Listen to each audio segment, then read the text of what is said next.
We have on my website, we placed this map that you made, and it's also on your website. So tell people who are maybe listening and have a computer where they can go look at this quickly on your website. Well, look, you go to one-evil.org, and then when you get on, have a look under the main page called ACTS. That's ACTS, ACTS, and the first topic you'll come to will be the Vatican Holocaust. If you click on that, you'll see there are 4 articles there that take you through the history of this. Now, putting a pentagram, people say, well, that's fine. All right, you can draw a pentagram of the worst death camps and put a temple to burning and sacrificing people at the centre, and then show that people were burnt. Okay, that's fine, but you're still implying Rome. Well, when you extend these lines out, that's where you take it to the next level. And suddenly you find that these lines and these camps don't just simply connect something up over 300 miles. It's the largest pentagram in history. There's no bigger design pentagram I've seen using human effort anywhere on the planet. It's immense, this pentagram.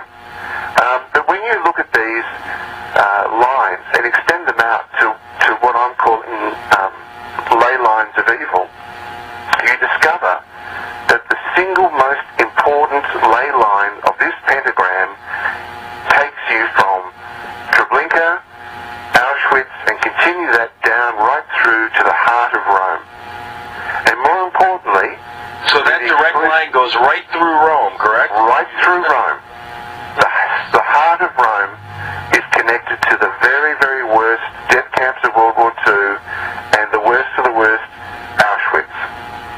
But more importantly, when you connect these lines up, you discover that the ley lines connect all the Catholic dictators and lands of World War II into a master grid. There is no question, there is no doubt, the evidence is in front of you through mathematics and through maps.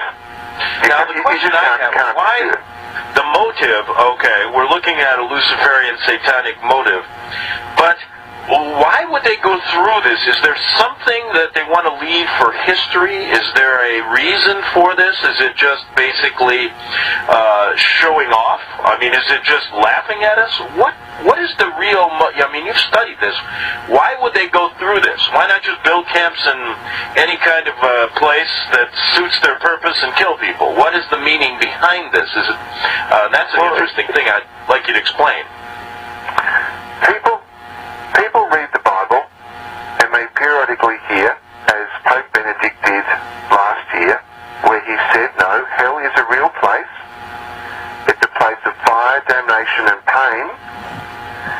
The Bible tells you that for a long time, the people that sacrificed babies, children, and others to Baal Moloch believed that souls could, in the afterlife, continue to be tormented. And worse, in offering them to this satanic god, would become the tools of both the priests that petitioned the Dark Lord and the Dark Lord himself.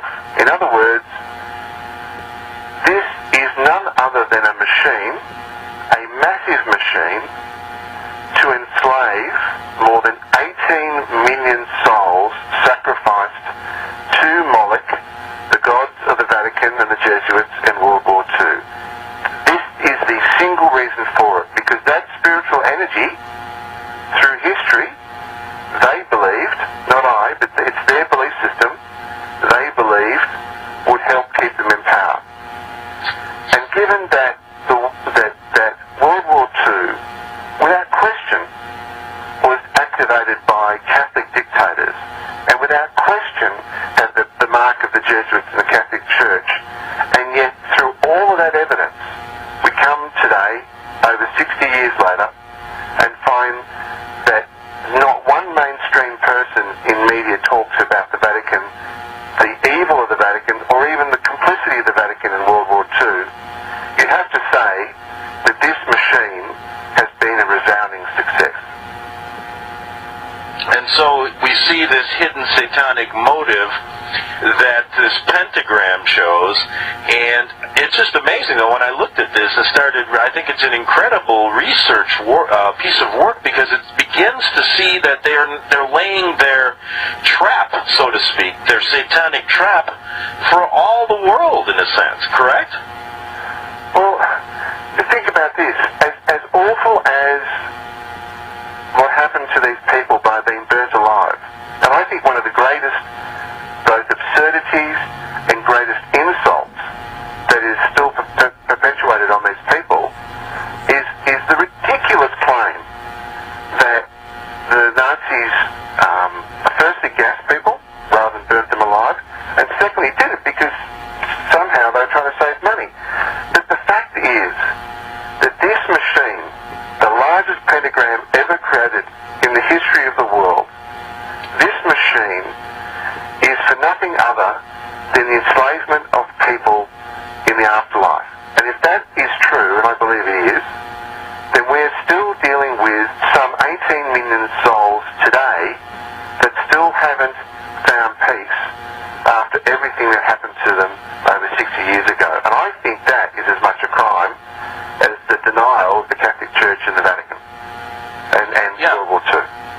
Right. And so when we look at what do you think, though, when you look at this, when you see what happened in World War II, take it to what's going on today, the logical step for them, and try to tell Americans and your Australian folks there how, Europe was targeted back then. Do you believe that we're in their crosshairs now? Well, it turns out that the second largest pentagram ever created in history, I believe, is none other than the hidden pentagram formed by the sides of the Pentagon in Washington. And one of the great kind of misdirections that people have is that whenever they think of satanic pentagrams, they immediately think of the street design of Washington that was redesigned in the 19th century, which is complete red herring. It's got nothing to do with this. The Pentagon was laid its foundation on 9/11, 1941. And 6 years to that day, we had 9/11, 2001. But when that pentagram was formed, you need to extend the lines out so you get the goat head of Mendez, a perfect representation of the goat head of Mendez. Now, I know people look at the Pentagon and think of 1,000 different ways, but that design of that pentagram, the Pentagon in Washington, is the second part, an extension of this, that occurred when power shifted in the Jesuits, Jesuit civil war that occurred from about 1942 to 1945, when the American Jesuits took control and created what we know today as the New World Order. And that grid system connects up to this grid. And it connects up with one key line. There's one direct line between those two. And it is that both directly source and deliver their power to Rome. So if you have a look at One Evil and the 4 articles I said about the Vatican Holocaust, the 4th article gives you the complete profile of the New World Order, how it was formed, and how it connects to this pentagram, incredible pentagram of evil in Europe, and the second largest pentagram in the world, which is right smack bang in the center of Washington, D.C. What are your thoughts when it comes to